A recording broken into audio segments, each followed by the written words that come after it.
Bonjour, bienvenue dans Back to the Review, votre capsule temporelle qui parle de cinéma, mais pas que. Aujourd'hui, on parle du dernier film de David Ayer, The Beekeeper. Tout de suite, bande-annonce. Toi, t'es un problème. Tu peux être sûr que je suis un problème. Je me suis dit que je prendrais la relève des pompiers. Quelqu'un peut arrêter ce gars?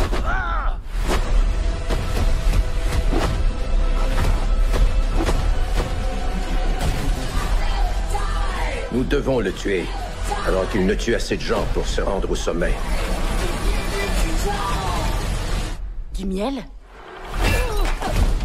C'est inflammable. C'est fou, non?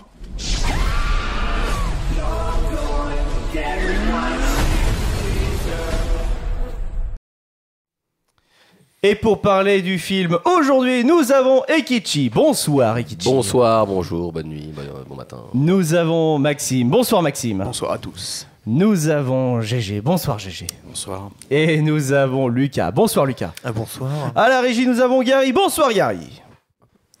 Bonsoir tout le monde. Pour The Beekeeper, le dernier film réalisé par David Ayer, c'est un retour sur la scène hollywoodienne pour ce réalisateur. Vous connaissez un petit peu l'histoire de ce monsieur ou pas, Lucas, non? Moi, je sais qu'il a fait le Suicide Squad, il me semble. Exactement, mais après le premier Suicide Squad, il y a eu, on va dire, des petits soucis au sein de Hollywood, parce que le film a vraiment été critiqué énormément sur Internet, et c'est légitime, les amis, on dit pas ça, mais David Ayer a tout de suite rejeté la version du cinéma. Il a dit, ce n'est pas le film que moi j'ai fait, il y a beaucoup plus de scènes de Jared Leto qui ont été de base, etc. Et donc, il a été blacklisté. Une fois que Suicide Squad a un petit peu passé, etc., il a fait un autre film qui est sorti, mais c'était avec Netflix, donc hors circuit hollywoodien. Le film sur Netflix, c'était Bright, avec Will Smith, et ces deux films-là souffrent énormément du fait que Will Smith prend la vedette, essaye en tout cas de prendre la vedette sur les deux films. On sait, Will Smith fait du grand Will Smith dans Suicide Squad et Bright.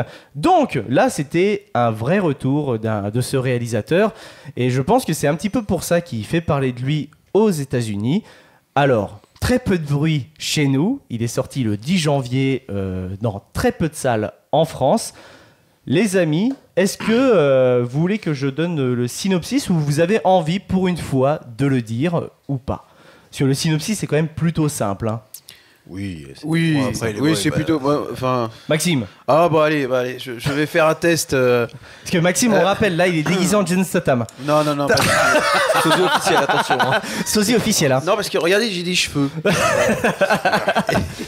Non, alors Ça y est, ça commence, les gars, là. Alors non, le synopsis, effectivement, c'est un petit peu simple, on va dire que voilà, c'est un ancien agent d'une organisation gouvernementale américaine à 3 lettres qui a pris un petit peu sa retraite, et finalement, un petit peu à la John Wick, c'est-à-dire qu'on va tuer, en tout cas, on va... Voilà, c'est un suicide, mais il y a quelqu'un qui meurt, qu'il appréciait, une des seules personnes qu'il appréciait, et finalement, il va décider de retrouver les gens qui sont à l'origine de ça, de son suicide, et il va tout casser, il va tout cramer. Exactement, voilà. Il va sortir de sa retraite et il va casser les culs. Il sort de Ségon, voilà. J'ai envie de vous dire, il sort de Ségon. Il est chafouin. Oui, il est plutôt chafouin, le bonhomme. Alors... Donc, faisons un premier tour de table. Ekichi, justement, tu disais tout à l'heure en off comme quoi, potentiellement, tu n'as pas boudé ton plaisir. Alors non, moi j'ai... alors oui, pardonnez ma voix, je sors sûrement d'un petit virus. Non, c'est le petit film, le petit plaisir coupable. Certains l'ont qualifié de nanar. Moi je trouve qu'il est un peu au-dessus de nanar. On a les Fast and Furious qui sont des véritables nanars. Ça en devient burlesque tellement c'est gros. Là, oui c'est gros, oui c'est un peu caricatural. Mais en même temps c'est du Statham, donc c'est pas dénigrant de dire ça je pense, mais on s'attend pas à grand chose d'autre que ce genre de film quand on parle de Statham. Voilà, tous ces films ils cassent des culs, cassent des gueules, c'est comme ça. Certes c'est un peu à la John Wick aussi, des fois il y a de l'exagération, le mec n'a jamais d'armes, il casse la gueule il est en God à des militaires. Ah ouais, il est en God, voilà, Super Saiyan God. Mais je trouve ça plutôt plaisant. Okay. Voilà, c'est le petit plaisir coupable, le bon petit film qui passe une petite soirée comme ça, tu sais pas trop quoi regarder, tu le regardes. Moi je l'ai regardé, c'était un matin, c'est passé tout aussi bien. Donc non, ça m'a pas déplu. Ok, d'accord. Toi Lucas?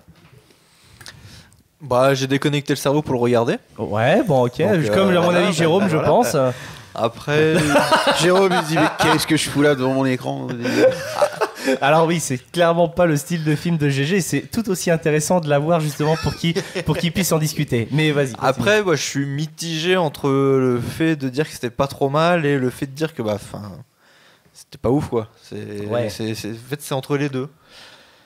Peut y avoir des bonnes idées comme en fait c'est du vu et du revu et du bateau et du. C'est ça. Beaucoup d'idées prises Voilà, c'est ça, dans d'autres films en fait. Et encore, les amis, vous parlez d'idées. Ah, non, c'est vrai. Moi, je parle de réinterprétation. Apiculteur, on n'a jamais vu. Ok, la seule. Mais en fait, Sauvons les abeilles. le gros souci de ce film, et peut-être potentiellement, là, ça va basculer sur Maxime, parce qu'il a dit qu'il avait plein de choses à dire. Moi, quand je l'ai regardé, j'ai vraiment eu cette sensation de me dire, putain, ce film, il a 10 ans, voire 20 ans de retard. J'ai l'impression de retrouver un Statham qui essaie de faire un transporteur, alors qu'il est plus vieux, plus âgé, et on sent que les chorégraphies sont moins bien faites qu'à l'époque. Il pète moins la classe, c'est brouillon. Et c'est dommage parce que, comme je vous le disais en préambule de ce débat, David Ayer, moi ça m'a fait vraiment chier qu'il se fasse blacklister des studios. C'est un réalisateur qui avait un bon potentiel. Avant Suicide Squad, il réalise quand même un film qui s'appelle Fury, qui est vraiment génial avec Brad Pitt et Shia LaBeouf dans un tank pendant la Seconde Guerre mondiale. On sent une tension au sein de cette équipe parce qu'ils sont comprimés toute la journée avec ce bruit oppressant du tank. Bref, même nous, au bout d'un moment, on a envie de péter un câble avec eux. C'est super. Et ils vivent des choses aussi vraiment ouf, hein, des assauts, des trucs comme ça. Et un de ses premiers films, c'est End of Watch avec Jake Gyllenhaal et Michael Peña.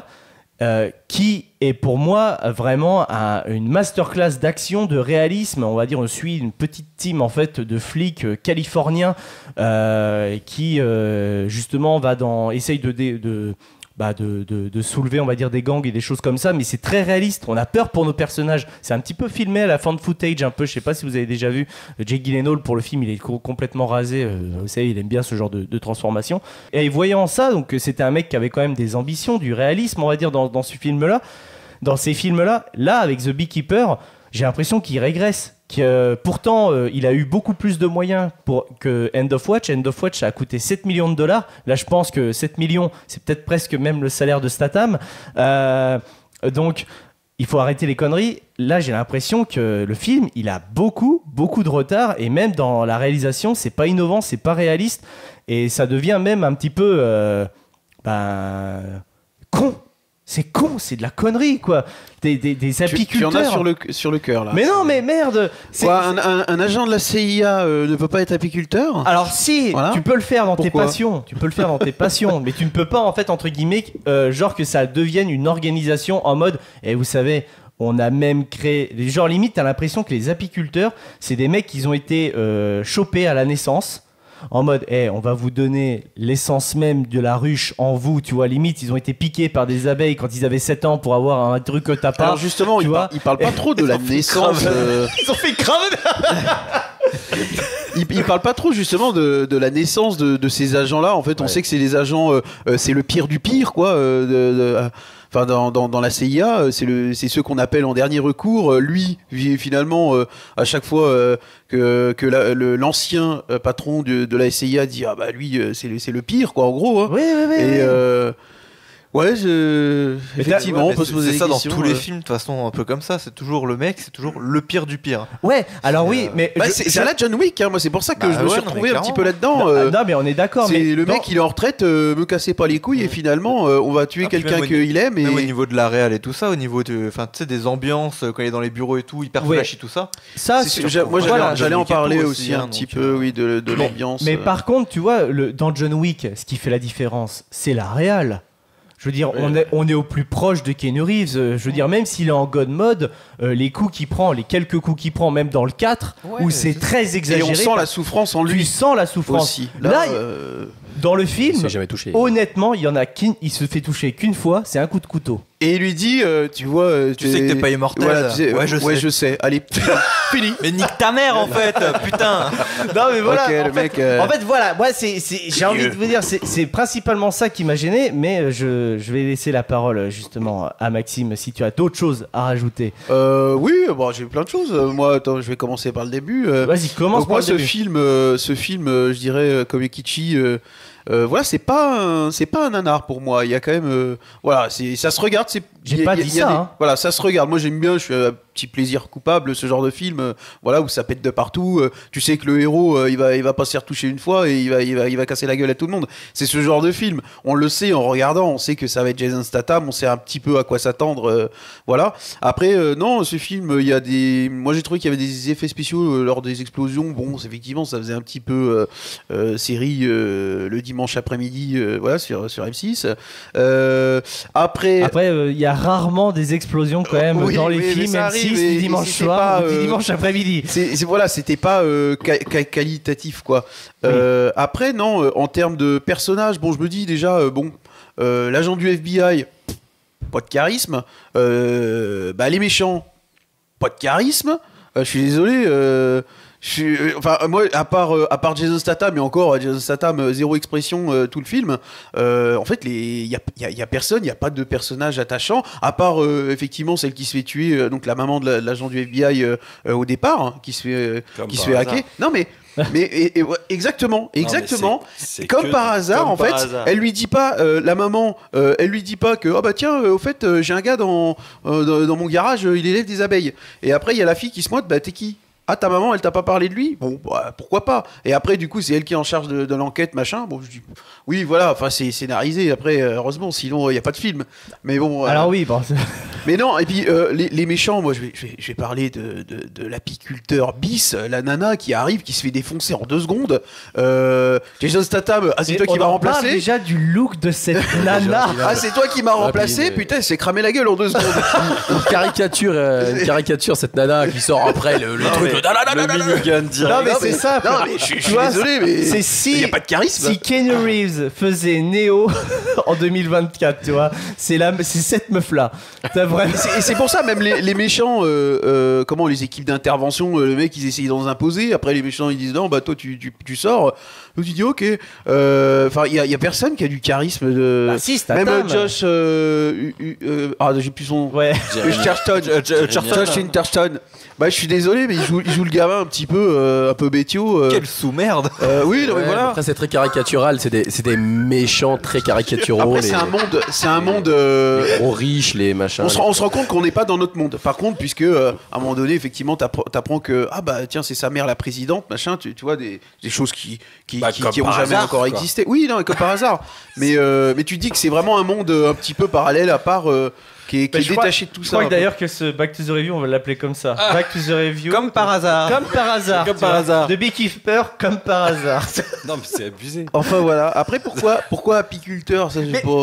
Mais parce qu'il fallait un truc genre parce que mystérieux. entomologue, c'était trop long. Voilà. Non, fallait faire une métaphore avec la ruche, mais même cette métaphore et tout ce truc-là, c'est vrai que je l'ai pas très bien compris. Alors peut-être que c'est vrai. Est-ce que vraiment, quand une reine est défectueuse, il y a une abeille qui va aller jusqu'à la tuer, etc., jusqu'à ce que la ruche se renouvelle? Ça, je sais pas si vraiment dans le monde des abeilles ça existe. Oui, d'accord. Donc toute cette histoire autour de ça, bon, j'ai trouvé ça un peu. Ouais. Alors oui, ça c'est peut-être possible. Tu sais, le mec qui a fait des recherches, tout ça. Mais Oui, je pense que oui. sans déconner, À juste. quel moment tu dis c'est une bonne idée? Mais à quel moment tu te dis, la CIA, ils ont fait des agents secrets à partir des ruches et on va les appeler les apiculteurs, tu vois. C'est du même niveau que genre dans Prometheus, les mecs qui nous créent, c'est des ingénieurs. Non mais sans déconner, tu vois, je te jure, on en est là, tu vois.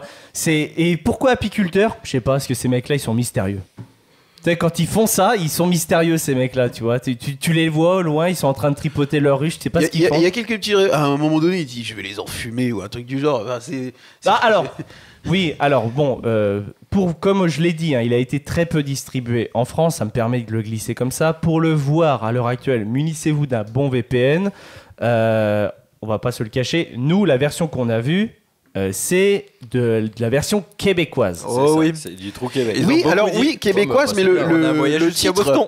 le titre heureusement était en anglais parce que tu regardes apiculteur en français, tu dis. mais Non, c'est pas quoi, ce apiculteur en français, c'est le gardien. Le gardien, C'est- voilà, Beekeeper alors. De beekeeper en fait. The Beekeeper. Voilà. Donc, ils ont The- changé Ils ont totalement gardé le... que Keeper. Ils ont gardé que Ok, keeper d'accord. en fait. Voilà, c'est vraiment Ouais, le gardien en après, québécois. Beekeeper a quand même plus de Excusez gueule mon que anglais. le gardien. Mais Gardien d'abeilles. Le gardien. Oui. Après le gardien, c'est le titre québécois. On sait que bon, Ouais. voilà quoi. Mais oui, nous on a vu la version québécoise. Pour ce qui passait plutôt bien. Moi ça va, Oui, ouais, oui, je non, trouve. Ah aussi. oui, oui, non, mais La oui. voix Moi, de moi, Jason j'ai- Statham, j'ai- j'ai déjà regardé des films avec cette voix-là, c'est pas dérangeant. Attention, moi je me suis hein. bidonné à chaque fois qu'il disait Boston ou des trucs Oui, comme ça. Oui, bah oui, Voilà, mais c'est forcément, la même chose. forcément, voilà quoi. Toujours. Avant d'attaquer Jérôme, parce que je le laisse pour la fin là, je le laisse. On le laisse mijoter un Je peu. vais pas avoir grand chose à dire. Non, Gary, tiens, donne-nous un petit peu ton avis sur le film. Moi, de mon côté, c'est les films d'action, je suis pas très fan de base. Oui, c'est vrai. Parce que j'ai l'impression que c'est toujours la même chose. Puis je pense que ce film fait pas exception. C'est vrai. Bah, comme on l'avait dit, c'est un peu du revu et du revu, quoi. Clairement, non, mais là, il y a zéro doute là-dessus. En vrai, c'est du vu, du revu. On avait la même chose dans Les Transporteurs. Voilà. Et il y a même la même scène dans Les Transporteurs avec le tuyau, les gars. C'est Transporteur 2, la scène. Tu les connais bien, les films Les Transporteurs. sans doute. Bah, il y a une scène où il utilise un tuyau. Oui, bien sûr. Oui, bah oui. voilà, oui, la oui. même chorégraphie. c'est- Après, il y a quand même des choses qui sont pas achetées.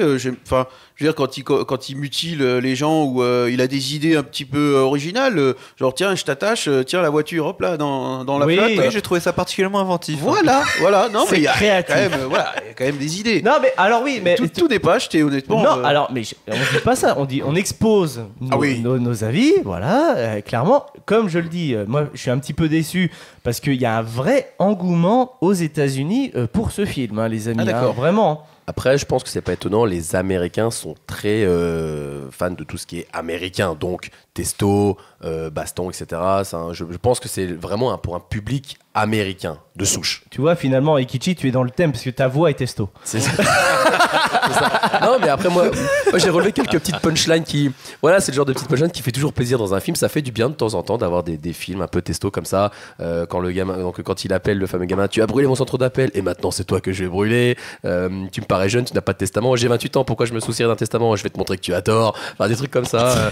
Après, à la fin au téléphone, vous avez des lois. Elles sont, quand elles sont inefficaces, bah, il y a moi. Voilà, enfin, c'est le genre de. Ah, du Baudelaire, hein, du Victor Hugo. hein. Ah non, mais vraiment, La plume. On dirait du Christophe Baudelaire. c'est ça.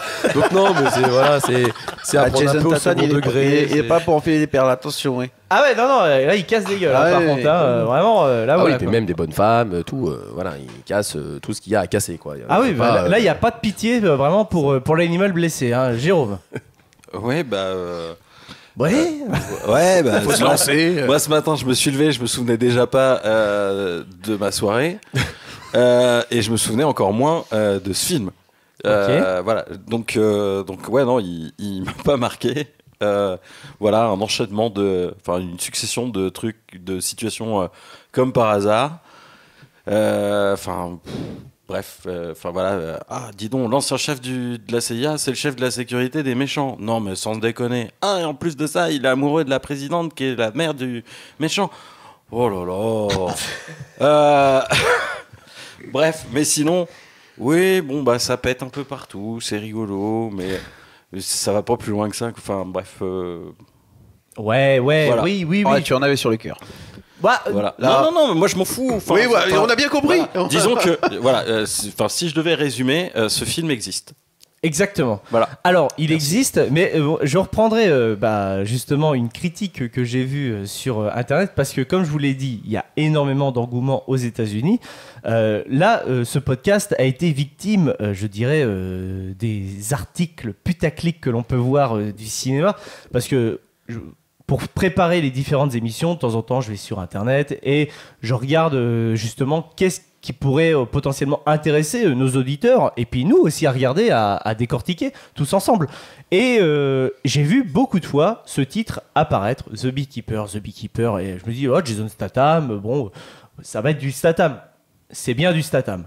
Mais globalement, il y avait un autre truc en plus quand même, les Américains, quand ils en parlaient, des trucs comme ça. Et Je suis allé sur le site Écran Large qui récapitulait toutes les critiques que les Américains ont pu faire sur ce film. Et je vais vous lire celle qui a été, entre guillemets, on va dire, annotée du New York Times. Voilà. Statham excelle dans le rôle d'un gaffeur au sang-froid entre son regard noir et les grandes qualités de la production du film. Cette connerie décérébrée ressemble à un drame sérieux. C'est plutôt positif comme. Mais oui, non, mais carrément. Non, mais toutes les critiques aux États-Unis sont positives. Et je pense que ce que dit Ekichi est vrai. Je pense que les Américains, c'est leur cam, ce genre de film. Ah, mais moi, comme j'ai dit, c'est un petit plaisir coupable aussi. Hein. Quand ça pète, moi, je suis content. Il y a de l'explosion, il y a Statham. On est heureux de regarder un de ces films. Ouais, oui. Le seul truc qui dérange, allez, c'est vraiment la caricature des méchants ou des mecs qui sont là pour vendre, quand les arnaqueurs là, qui sont là. Non, mais je suis là pour gagner mon pognon, machin. Ouais. Des petits geeks. C'est très caricatural. Donc, mais comme oui, c'est caricatural. C'est même pas des petits geeks, c'est oui. des petits cons. Oui, voilà, rien à voir. Qui sont là que pour le pognon, tu vois. Bien sûr. Oui, carrément. Mais après, tu vois, je trouve que ça, le film, il est quand même récent. Hein. Aux États-Unis, il a dû sortir en début d'année ou en fin d'année, un truc comme ça, tu vois. Nous, en début d'année, je sais pas si vous avez pu le voir, mais sur TikTok, il y a eu beaucoup d'arnaques téléphoniques, justement, de chez des gens. Il y en a encore plein en ce moment. Oui. Et je trouve que c'est pas mal au cas où que ça dénonce les arnaques téléphoniques, ce genre de trucs. Ça, il faut vraiment. Ah oui, tout à fait, oui. Moi, je trouve qu'il fallait un film qui traite de ça, les arnaques téléphoniques, comme quoi maintenant, il y a des mecs, ils vont payer d'autres gens pour avoir des informations sur vous, pour que quand ils vont vous contacter, ils vont vous faire passer, par exemple, pour votre conseiller bancaire, ils vont vous dire votre banque, votre numéro de compte, ils savent tout en fait, hein, tout sur vous. Juste, ils attendent juste qu'une chose, c'est que vous fassiez un transfert d'argent sur un compte à eux. Et vu que vous avez fait le transfert d'argent sur leur compte, votre banque ne peut pas vous rembourser parce que c'est vous qui a tout accepté. Moi, ça fait plusieurs fois qu'on me demande mon RIB au téléphone. Je dis non mais attendez. Et oui, et ça faut pas les gars. Ah bah non, faut pas. Hein. Attention. Moi, je les envoie paître. Mais la prochaine fois, je saurai quoi dire. Je dis est-ce que t'as sinon, vu... je t'envoie Jason Statham. Est-ce que t'as vu The Beekeeper? Ouais, mais la question, c'est est-ce que The Beekeeper, c'est les grabataires qui vont aller regarder ça? Parce que c'est à eux de se méfier principalement. Non, c'est pas. Tu vois, c'est plus oui. pour les jeunes. Tu vois, est-ce que les petits vieux, ils vont aller regarder ça, tu vois? Alors, là, pour qu'on les sensibilise, comment on va faire alors, je sais pas du tout si vraiment, je pense, les arnaques téléphoniques là à l'heure actuelle ciblées, ce sont pour les personnes un petit peu âgées qui seraient pas la cible de ce film. Moi, dans mon entourage, je connais une personne qui a été victime de ça en fin d'année, une semaine avant Noël. C'est franchement terrible. La personne y a retiré énormément d'argent. Tu ne peux rien faire. Tu ne peux absolument rien faire. Le mec en fait est tombé dans le panneau parce que mon ami est tombé dans le panneau parce que le mec y a sorti tout en fait tous ses données. Le mec, son compte, où il était en banque, le mec il s'est fait passer par un conseiller bancaire de cette banque-là. Et mais ça, c'est clairement ce que le dénonce film. Oui. C'est d'actualité, puisque dans le milieu médical, là, ils ont réussi à prendre, je sais plus quoi, 33 millions. 33 millions de données, donc des noms, des numéros de sécurité sociale. Exactement. Voilà quoi. Bon, après, il faut savoir quoi en faire d'un numéro de sécu et puis un nom, mais bon, ils arrivent toujours à trouver quoi. Est-ce que, oui, c'est ce que j'allais dire, est-ce qu'avec les numéros de sécurité sociale, tu peux pas faire des faux arrêts maladie à des personnes entre guillemets en utilisant ton nom ou des choses comme ça, et finalement oui tu peux avoir des trucs comme ça. Les Américains n'ont pas ce problème pour le coup. Non mais non, puisqu'ils ont Jason Statham en couverture, tu vois. C'est d'ailleurs il est derrière le dos de la carte vitale américaine. La sécu c'est moi. Tu vois, voilà, mais il y a cette phrase là derrière. mais non mais c'est pour dire, non mais c'est pour dire. En et tout toi cas, Dimitri, tu n'as pas donné ton avis à proprement parler. Il est plutôt entre guillemets le sujet de base m'a vraiment plutôt surpris que ça parle des arnaques téléphoniques de ce type-là. Je trouve que c'est très dans l'air du temps, très sociétal en vrai, et je trouve que c'était bien. Comme je le dis, par contre, je suis très déçu de David Ayer et de sa réalisation. Je l'ai pas trouvé innovante, je l'ai trouvé vraiment plutôt rétractaire, on va dire, 20 ans de retard. J'avais l'impression de regarder un transporteur, alors que David Ayer, c'est un mec qui a du talent, c'est un mec qui en a sous le capot quand il fait des films. Tu sens que normalement, il y a des trucs qui l'animent. Je suis sûr et certain que le Suicide Squad qu'il devait faire à la base ne ressemble pas du tout au Suicide Squad que l'on avait. Jared Leto l'a même dit en interview, il a plus de 10-12 heures de rush à lui. Je suis désolé, en 10-12 heures de rush, comment on peut transformer ces 10-12 heures en 6 minutes dans la version qui sort au cinéma en premier, à 8 dans la version qui sort en Director's Cut, en version longue?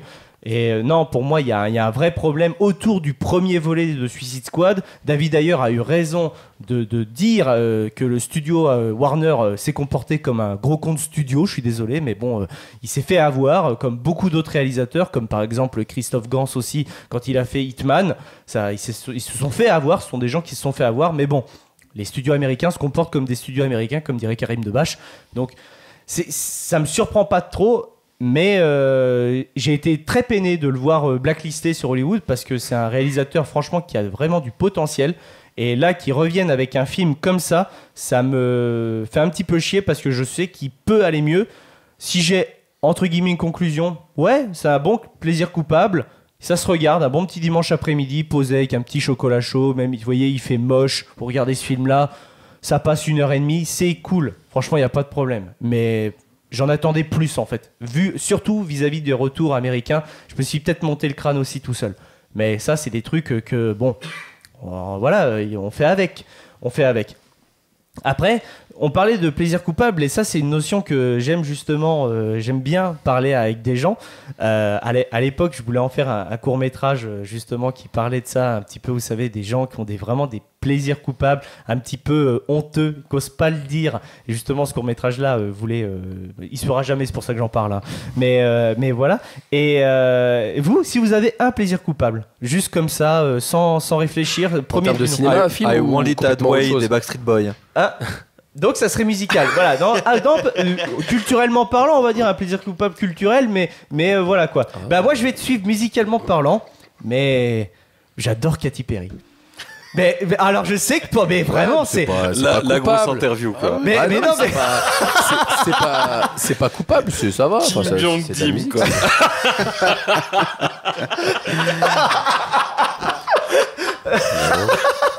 non, mais Après, voilà, mais ouais. non, mais après, tout dépend le curseur. Parce Non que, mais je sais que par exemple, moi. mais moi, tu vois, la séquence, une séquence tu sais, qui est devenue un mème, mais genre, tu vois, le mec de Brooklyn Nine-Nine qui chante du Taylor Swift dans sa voiture. Pour moi, ça Ouais. représente totalement le genre de plaisir Ouais. coupable que je peux avoir. Vraiment, moi qui est en train de conduire ma bagnole, il fait beau, je suis en train de chanter de Teenage Dream, tu vois, je suis tout seul au monde. Bah, moi, ça me fait la même chose avec les musiques Disney. J'ai ma clé USB dans la voiture. Il y a un dossier Disney. Bon, ces petits plaisirs coupables, des fois. Ouais, mais tu vois, ouais, voilà, mais Et Disney, tu vois, et voilà, c'est- où est le curseur? C'est ce que j'allais dire. Où est le curseur du plaisir coupable? Parce qu'il y a des trucs qui sont avouables quand même. On se dit, oui, moi j'aime bien la musique Disney. Et des trucs qu'on a un peu plus de mal à avouer. Voilà, mais bah, même si on va dire que t'es plus dans celui-là. Parce que c'est vrai que bon, en société, de dire, ouais, tu sais, moi je suis un gros fan de Katy Perry, vraiment.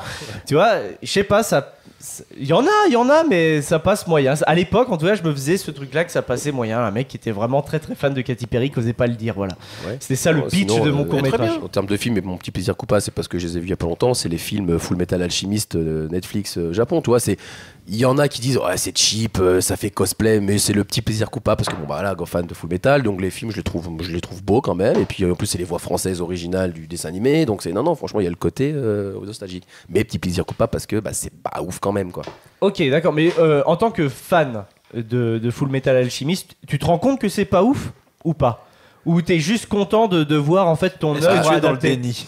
Bah non, les deux, je pense. En vrai, oui, je me rends compte que c'est pas ouf, mais il y a l'air quand même d'avoir du budget parce que les effets sont pas non plus dégueux. C'est pas le vieux truc. Mais oui, parce que bah, je suis fan de Full Metal. Voir ça en live action parce qu'on n'a pas eu de film pour l'instant hollywoodien, on va dire Full Metal. Donc tant qu'on n'a pas ça, on va dire qu'on se contente de ça. Mais c'est pas si mal. Après, dans notre précédente émission, on a vu que c'est pas parce que tu fais pas du cinéma à Hollywood qu'on peut faire, on va dire, des très bonnes choses. Godzilla Exactement. et Pauvre Oui. créature en fait partie. Hein. On rappelle, hein, Yorgos Lanthimos, c'est un réalisateur grec, hein, donc c'est pas un Et, film américain, même et- s'il y a Emma Stone. Hein. Et pour une petite parenthèse, j'ai l'impression qu'il y a beaucoup de gens qui se dirigent vers tout ce qui est coréen, japonais, parce que même Netflix se met beaucoup à faire Oui. de productions Oui, coréennes. oui. Japon, là, on l'a vu avec le trailer de City Hunter. Enfin, il y a eu l'adaptation de Yu Yu Hakusho. Il y a beaucoup de. Les gens sont en train de migrer vers le côté C'est Japon, vrai, coréen. ça Il y a de s'ouvre. plus en plus. Voilà, ça s'ouvre et ils font aussi de bonnes. Ben, de plus en plus de bonnes choses. Mais les séries aussi. Les hein. K-dramas, Ouais. ça fonctionne de fou. Ah oui, hein. déjà, oui, Ah ça, hein, et- très très. Les séries Alice in Borderland, Ouais. Squid Game. Ah ouais, non, exactement. Voilà, c'est. Exactement. C'était le début de ça, j'ai Bah l'impression. après, en film, si j'ai un autre petit plaisir coupable aussi, je sais qu'il est pas aimé, mais j'aime bien regarder justement le premier volet de Suicide Squad. Parce que je trouve qu'il y a des bonnes musiques, c'est assez rythmé sur la première partie du film. Après, une fois que l'Enchantress elle arrive, c'est de la merde, mais vraiment au départ, quand tu découvres la team, il y a des musiques, c'est sympa, tout ça. Les personnages sont montrés d'une certaine manière. C'est pas aussi sombre que devrait l'être, je pense, le film, mais ouais, je l'avoue, le premier film Suicide Squad, je l'ai vu plusieurs fois en vrai.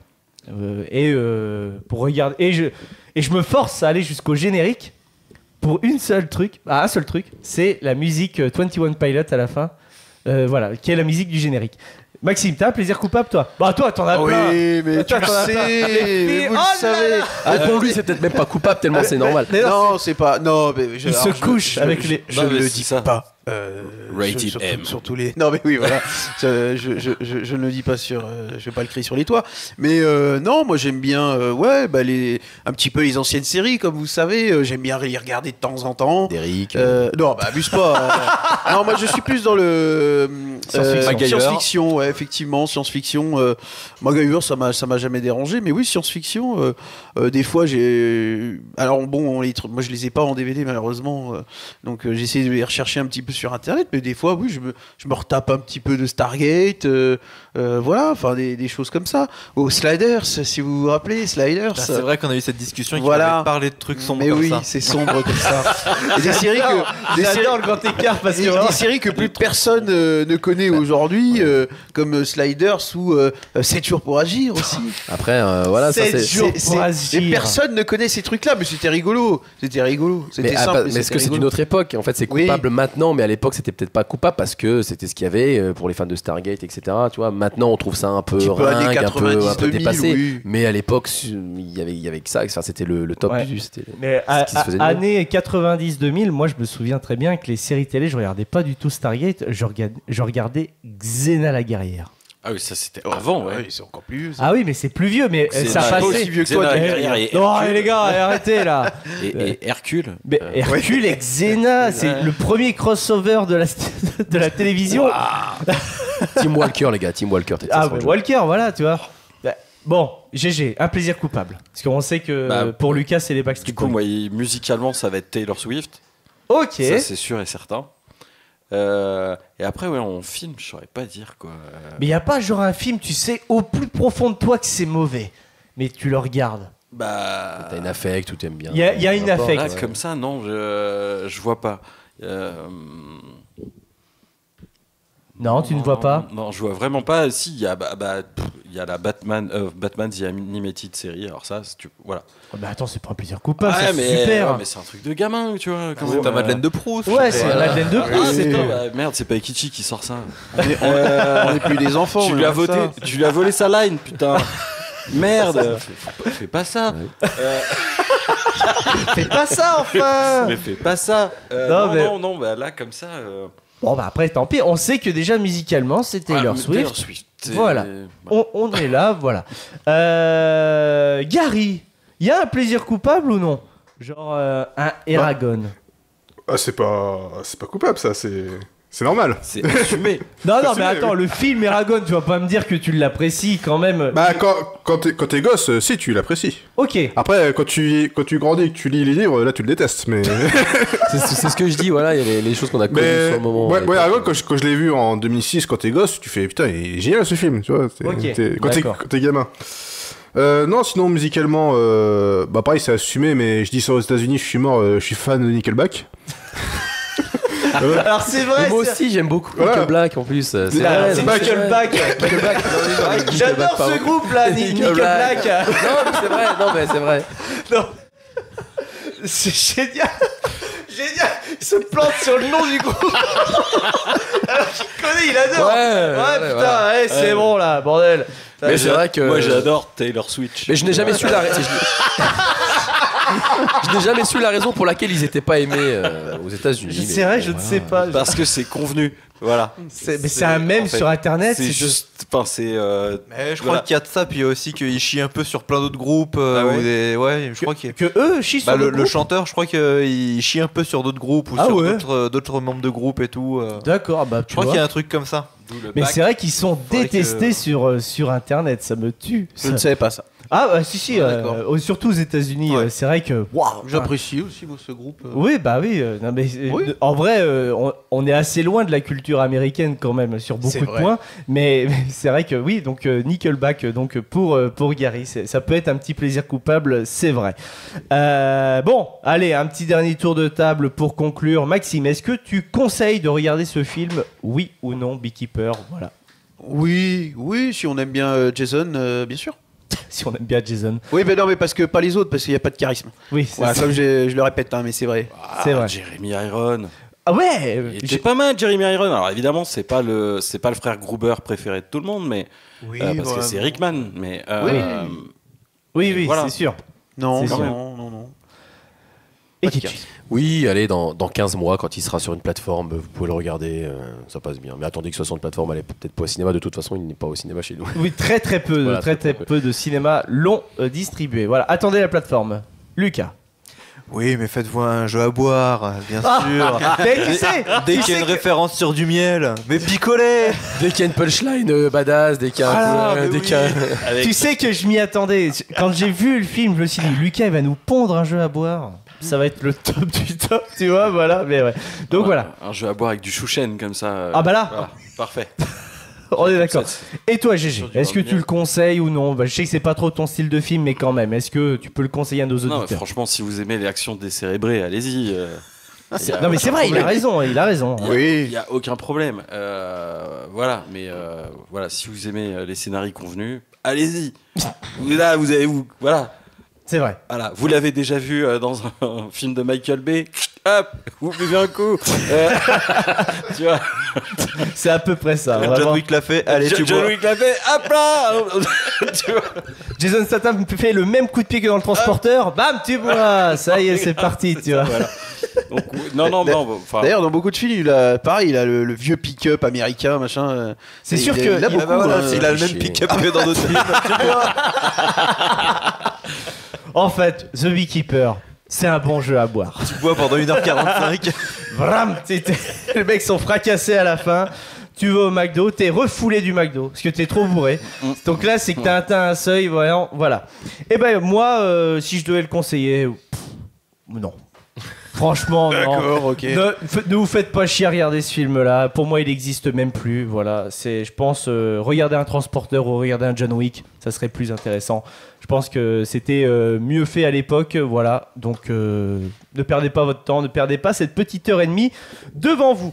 Bah écoutez, merci les amis de ce Back to the Review. C'était très sympa, on a bien rigolé. Je m'en doutais un petit peu quand j'ai vu le film, hein, que ça allait être détendu, que ça allait être décompressé, voilà. Mais ça fait du bien, une petite demi-heure comme ça en votre compagnie.